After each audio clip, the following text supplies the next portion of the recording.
오늘 강의 내용은 중독 치료의 일반적 원리라는 제목으로 함께 은혜를 나누고자 합니다.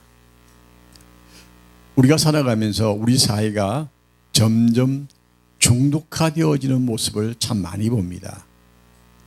이 중독이라는 단어와 충동성, 이 두 개가 우리에게 사회적 문제로 야기될 뿐만 아니라 우리도 모르게 중독화되어가는 모습들을 보게 되어집니다. 죄를 범하는 자마다 죄의 종이라고 요한복음 8장 34절에 말씀하셨습니다. 우리나라가요, 마약 중독이 이제 관리가 안 될 만큼 확대되어 가고 있습니다. 우리 사회에 마약이라고 하는 이 죄악의 약품이 우리 사회를 흔들고 있다는 사실입니다. 그래서 마약과 전쟁이라는 단어가 나타날 만큼 마약 퇴치를 위해서 정부가 노력을 하고 있습니다만, 그러나 그 단속하는 것보다 증가하는 속도가 더 빠른 것이 오늘 우리 사회의 모습입니다. 자, 이 증가하는 속도가 빠르다는 것은 마약 중독자가 더 많이 생긴다는 겁니다. 그런데 이 마약 중독보다도 우리 사회의 일중독, 병리적인 대인의 의존증이라고 할까요? 그리고 충동구매, 분노, 비밀스러운 음주, 과식, 도박, 아동학대, 강박적인 운동, 충동적인 TV 시청, 스포츠 관람, 인터넷 중독, 강박적인 충동들이 많은 문제를 우리에게 야기시키고 있다는 사실입니다. 여러분, 스포츠 중독이란 단어가요, 우리 사회 속에 깊이 들어오고 있습니다. 알게 모르게 중독화되어지는 문제들이 심화되어져 감에도 불구하고 스스로 알지 못하고 그냥 그것이 내가 좋아하는 것이야 라고 끝나버릴 때가 많습니다. 제가 아는 친구가 하나가 있었는데요, 그 친구가 우리나라에서 제일 유명한 방송국의 유명한 사람이었습니다. 그런데 이 친구 어느 날 이 토토 복근이라고 그러나요? 그걸 이제 사기 시작했습니다. 근데 이게 중독이 되니까요, 월급을 타면 몽땅 다 사버려요. 그러니까 마누라가 집 나가 쫓겨났습니다. 그래서 밖에 나가면 유명한 방송국에 높은 자리에 있으니까 사람들이 다 존경하죠. 그런데 실상은 집에도 들어가지도 못하고 그냥 길거리를 전전하면서 맨날 토토 복근만 사는 거예요. 그래서 결국은 비참하게 인생을 마치고 말았습니다만, 어쨌든 우리 사회에 이렇게 중독화되어지면 자신도 모르게 자기를 파괴하는 일들이 생기게 되어진다는 사실입니다. 대부분의 사람들은 이러한 것들을 문제로 여기지 않고 자신의 강박 충동성에 대해서 부인하고 있는 편이지만, 사실은 단순한 충동성을 넘어서서 심각한 중독에 빠져가고 있음을 인지 못하고 있을 뿐입니다. 저에게도요, 스트레스가 되게 심하게 오면요, 저 길거리 가서 물건을 막 사더라고요. 저도 몰랐어요. 그런데 나도 모르게 언제부터인지 스트레스가 쌓이면 사는 거예요. 근데 그 이유는 뭐냐면 살 때 갑질하면서 사는 거예요. 그래서 나도 모르게 나에게 이런 모습이 있구나. 그래서 이것이 중독성으로 갈 수가 있구나 하는 것을 생각해 봤습니다. 우리가 살아가면서 자기도 모르는 사이에 빠지는 일들이 참으로 많다는 겁니다. 특히 또 인지한다고 해서 중독화되어지면 스스로 헤어나지 못한다는 사실이 있죠. 즉 중독이란 노예가 되는 것을 살펴보면 우리가 뭐냐면요, 낮은 자존감입니다. 우리는 분명히 하나 짚고 넘어가야 할 게 있는데요, 기독교인들은 하나님의 자녀라는 확고한 자존감을 가지고 있어야 합니다. 이 자존감이 강하면요, 세상에 어떤 것들이 다가와도 흔들리지 않습니다. 자, 낮은 자존감이 생기는 이유는 뭐냐면요, 자기와의 싸움에서 실패하기 때문입니다. 자기와의 싸움을 잘해야 합니다. 자, 나의 모습, 육체적인 나의 모습을 보면 부족하고 약하고 뭐 다 변명들 할 게 많습니다. 그러나 나는 하나님의 아들이라는 이 자존감이 내 속에 분명하게 있다고 한다면 세상에 어떤 것이 와도 흔들리지 않는다는 사실입니다. 그리고 깊은 거절감이 있습니다. 스스로 나는 안 돼. 나는 이거 안 되는 거야. 나는 이거 할 수 없는 거야. 여러분, 이런 거 없습니다. 우리는 주님 안에서 뭐든지 할 수 있는 능력을 주신다고 약속하셨기 때문에 어떤 문제가 다가와도 자질하지 말아야 합니다. 세상은요, 이길 수 있도록 하나님께서 만드셨습니다. 그렇기 때문에 우리는 낮은 자존감이 밀려오는 깊은 거절감에 대해서 불평하고 원망하는 것이 아니라 도전할 수 있는 용기를 키워야 합니다. 그리고 가로환 스트레스. 이거는요, 이게 심화되면 몸에 나타나든 나타나지 않던 직장 생활에 변화가 일어나기 시작합니다. 과다한 스트레스는요, 우리로 하여금 좌절을 느끼게 하고 낭망하게 하고 결국은 나는 안대로 만들어 가게 되어지는 것입니다. 그렇게 되어지면 현실 도피가 일어납니다. 세상과 짝하지 않고 자기 혼자 세상을 살아갑니다. 운동생활이 시작되어지죠. 그러면 이것은 뭐냐면요, 결국은 사회와 격리되어지는 자리로 나가게 되어지는 것이죠. 그리고 그게 심화되어지면 망상적 행복감에 빠집니다. 자기 스스로 자기 혼자만의 세계 속에서 살게 되어지는 것입니다. 그렇게 되어지면 나중은요, 죄책감과 수치감으로 자기를 모멸하는 자리로 들어가죠. 특히 기독교인들 중에서 낮은 자존감으로 자신의 신경계를 가라앉히기 위해서 음식이나 일이나 신경안정제, 진정제, 과도한 인터넷 쇼핑, 성행위에 대해 빠져드는데, 이것은 알코올에 빠져드는 사람들과 마찬가지로 자신의 감정을 증명하는 것을 회피하고 있다는 사실을 깨닫지 못하고 있다는 사실입니다. 자, 우리가 중독이라는 게 충동성으로 시작되어져서 그게 중독화되어지면 자신도 모르고 헤어날 수도 없는 자리로 나가게 되는 것입니다. 자, 이러한 것을 치료하게 할 수 있는 방법, 이러한 것들을 과도하게 사용하게 되어지면 정상적인 생활이 어렵다는 것이죠. 정상적인 생활이 잠식되어 버립니다. 그래서 안타깝게도 이런 문제들을 다른 사람의 이야기처럼 자신에게 문제가 있다는 것에 대해서 인정하지 않는 사람들이 너무나 많다는 것이죠. 우리 사회에 지금 수많은 사건들이 벌어지는 것을 보면요, 대부분 다 과도한 자기 망상에 빠져서 일들을 만들어내는 사람들이 많다는 사실입니다. 그래서 자신들의 충동성을 축소하고 자신에게는 아무런 문제가 없다고 굳게 믿으면서 기독교인들 중에 어떤 생각을 하면요, 하나님은 내 편이시여 착각하고 있는 겁니다. 여러분, 하나님은 절대 내 편이 아닙니다. 내가 하나님 편이 되어야 합니다. 우리가 생각하기를 하나님이 내 편이라고 그러는데 하나님이 절대 내 편이 아니라는 사실을 꼭 기억하십시오. 내가 하나님 편이 되지 않으면 하나님은 내 편 아니십니다. 근데 기독교인들이 착각해요. 하나님은 내 편이라고요. 내게는 모든 것이 잘 된다고 생각하고 자신의 종교를 만들어서 그 속에서 모든 것이 잘 된다라는 자기식 하나님을 만들어내어서 굳게 믿습니다. 이거는 자기 복음이에요. 하나님 복음 아닙니다. 우리는 하나님 복음 안에 들어가야 합니다. 우리 인간 모두는 충동성을 가지고 있습니다. 우리가 스트레스가 쌓이면 무엇인가 그 스트레스를 풀어야 가야 되거든요. 제가 80년대 목회하면서 그때 목사님들의 스트레스 푸는 방법을 막 이렇게 연구해가지고 발표한 적이 한 번 있는데, 그때 아마 기억이 나는 게 뭐냐면, 그때 유명한 목사님, 피종진 목사님인가요? 그분은 스트레스를 어떻게 푸냐면요, 그 당시에는 굉장히 독특한 거였어요. 스키보트를 타고 바다를 가로질러 가는 그걸 했대요. 그때는 굉장히 대단한 일이었거든요. 지금이야 한강가 많이 하는데 그때는 대단한 거였습니다. 그래서 이렇게 스피드를 통해서 스트레스를 푸는 거예요. 또 어느 목사님은 지금 사도 계시는 목사님인 것 같은데 영화를 보는 거, 이렇게 자기 나름대로 스트레스 푸는 방법이 있어요. 그런데 우리가 그러잖아요. 기도하자고 하지 않습니까? 근데 그거 안 될 때가 있어요. 기도가 안 될 때가 있어요. 그럼 어떻게 해야 돼요? 내 속에 숨어 있는 것들을 끄집어내야 되죠. 그래서 기도해야 되는 겁니다.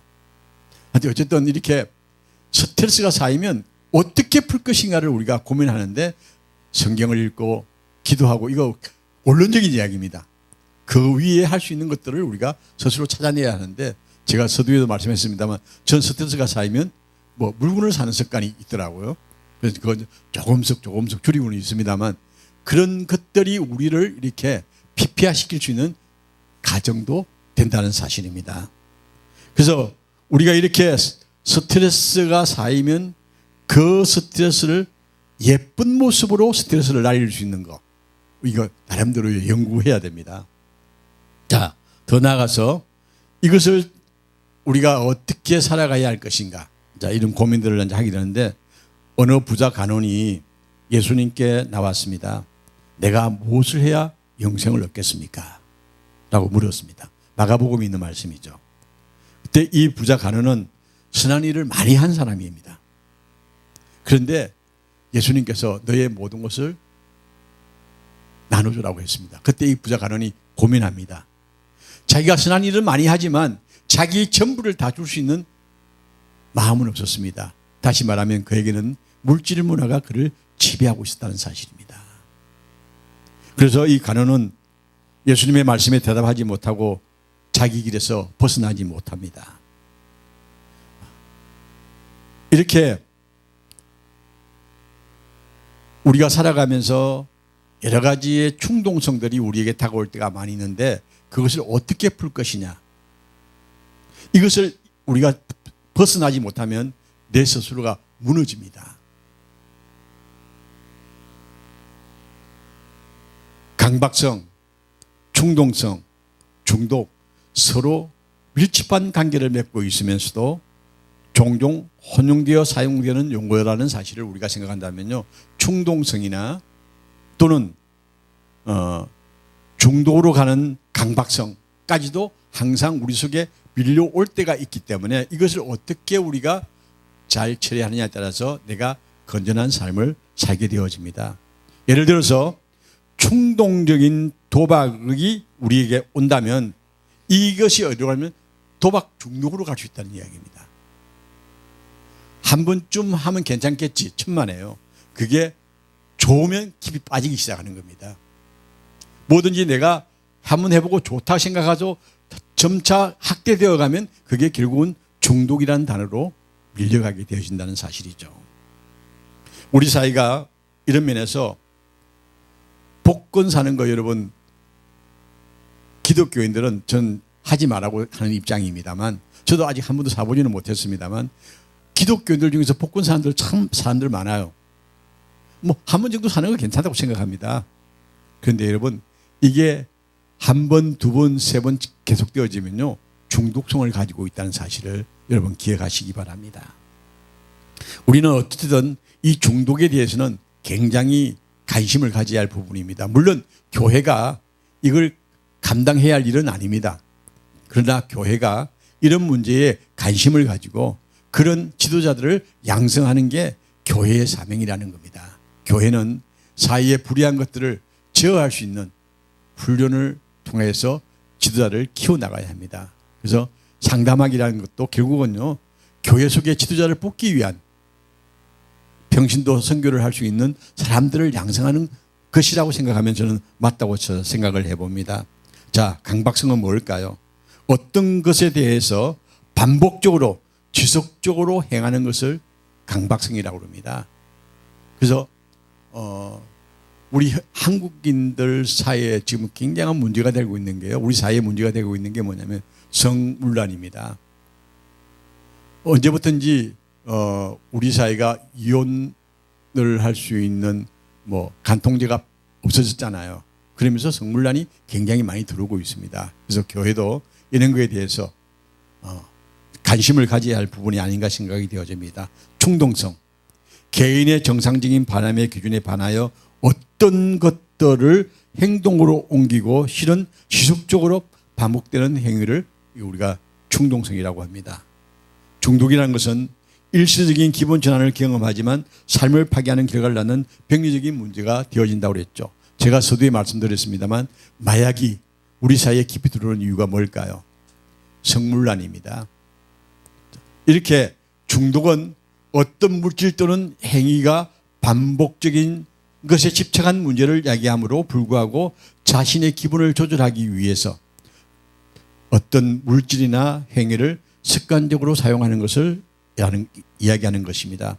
그것은 대개 일생 동안 갈등으로 시달리게 하는 영향력을 가진 뿌리 깊은 습관이라는 것이죠. 그러기에 혼합적인 충동성이 그곳에서 나오게 되어진다는 사실입니다. 자, 생활 속에는요, 화학물질들이 우리 사회 속에 굉장히 우리를 피폐화시키는 게 많이 있습니다. 알코올요, 화학물질이거든요. 그리고 여러분, 자, 죄송한 이야기였습니다. 아침에 여러분 나올 때 약 먹는 거 있습니까? 보통 나이 50대 넘으면요, 보통 5알, 10알 먹는다고 합니다. 이게요, 심각한 문제예요. 이게 중독이 되어지면요, 약물 치료를 생활화되어집니다. 여러분, 약을 안 먹고 치료할 수 있는 방법을 여러분 연구해야 됩니다. 스스로 약을 하나씩 끊어줘야 돼요. 근데 우리 한국인은요, 약을 너무 좋아합니다.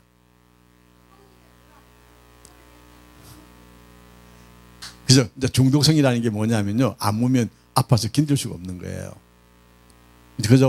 그러니까 이게 한 번에 다 안 먹으면 이게 문제가 발생할 수가 있어요. 그래서 하나씩 어떻게 하면 그걸 치료할 것이냐. 보통 우리 50대가 넘어가면 고혈압이 많이 생깁니다. 고혈압 부분 다 있는데 이 고혈압을 치료하기 위해서 뭐가 필요할까요?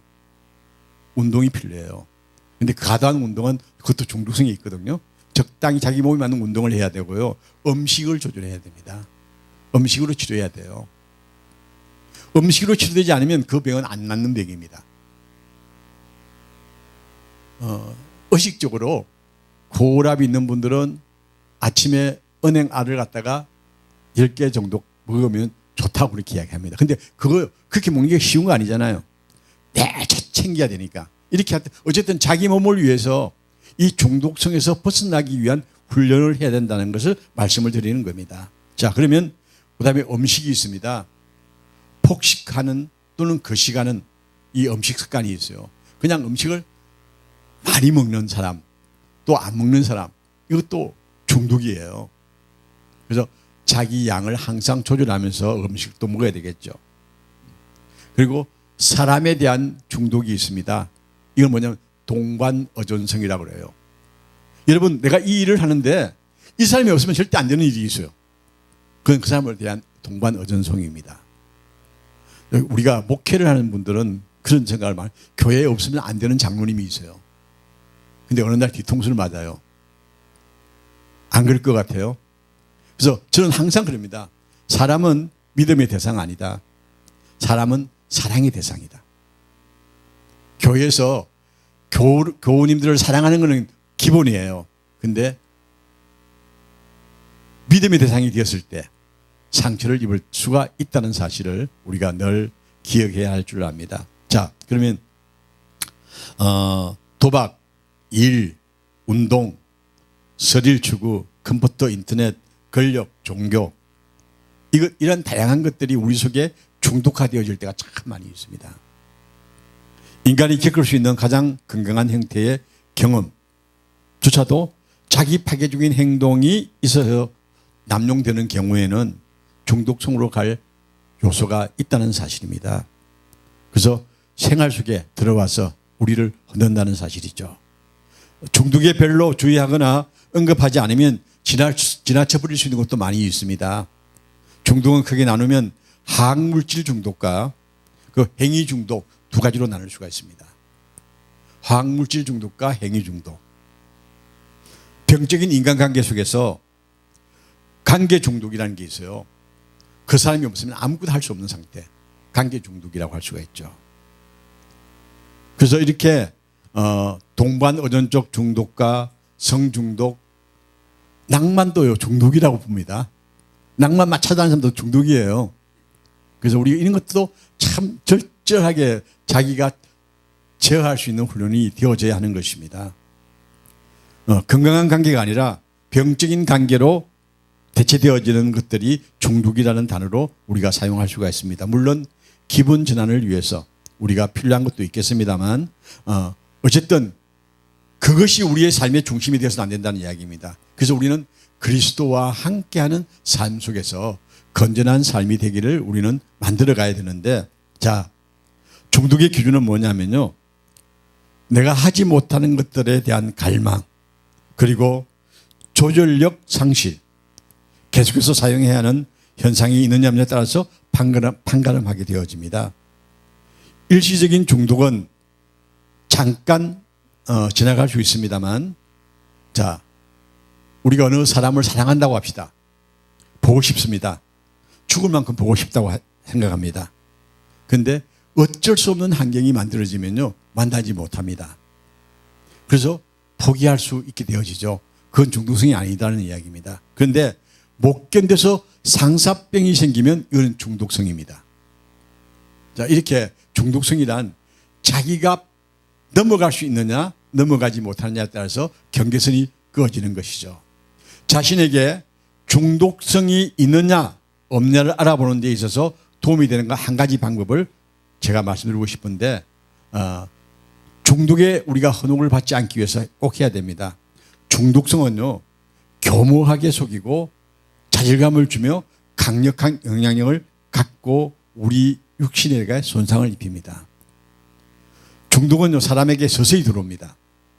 사람들의 경력을 항폐화시키고 자녀들을 학대하기도 하고요, 가까운 관계를 깨뜨리고 추방자가 되게 하고 법정의 승부를 받기까지 할 수 있는 게 중독성입니다. 그리고 마지막은요, 파산입니다. 제 정신을 잃고 자살하기까지 만드는 게 중독성이라는 겁니다. 중독이 야기되는 문제, 심각한 경우들이 참 많죠. 중독의 가장 나쁜 영역이 뭐냐면요, 조절되지 않는 행동입니다. 중독이 되면 조절을 할 수가 없어요. 자, 이런 것들이 우리 사회 속에 깊이 들어오고 있다는 사실입니다. 원하든 원하지 않든 중독이라는 것들이 우리에게 많이 들어오는데, 이것을 넘어갈 수 있는 방법, 교회가 해야 할 일만 제가 뛰어넘어서 말씀을 드리고 마치려고 합니다. 시간이 쫓길 것 같아가지고 말씀을 드리는데, 자, 누가복음 10장에 보면요, 선한 사마리아인의 이야기가 나옵니다. 이 선한 사마리아인의 이야기를 우리가 어떻게 우리가 받아들이냐에 따라서 달라질 수가 있습니다만, 누가복음 10장에 나오는 사마리아인을 보면 은폐 반응이 나옵니다. 은폐 반응은 걸림돌을 내버려 두고 이런 거에 대한 반응을 냉담하게 만듦으로 말미암아서 자기를 피해가는 겁니다. 자, 사람들이 강도 만난 사람에게 내려가서 살펴보지만 그 옆에 지나가는 레위인과 같은 사람이 바로 은폐의 상태라고 볼 수가 있습니다. 뭐냐면요, 문제를 직시하지 아니함으로, 거부함으로 은폐하는 것을 의미하죠. 이게 교회 속에 참 많이 있습니다. 교회에 문제가 생기면요, 은폐 반응을 나타낼 때가 참 많이 있습니다. 그냥 그거 없는 것처럼 무시해버리고 맙니다. 그리고 타조 반응이라고 합니다. 타조 반응은 뭐냐면요, 타조가요, 머리를 깃털 속에 딱 숨기면 지가 다 숨은 것같이 생각해요. 근데 깃털 속에 숨는다 할지라도 시간이 흐르면 그것이 사라지지 않고 나타나는 현상이 되어지죠. 입장이 되어집니다. 문제를 무시하는 선택한 자세, 그들은 중독된 자의 어떤 것도 관련하기를 원치 않은 것입니다. 자, 강도 만난 사람을 만날 때 세상이 어떻게 했습니까? 그냥 지나갔지 않습니까? 그게 타조 반응이라고 합니다.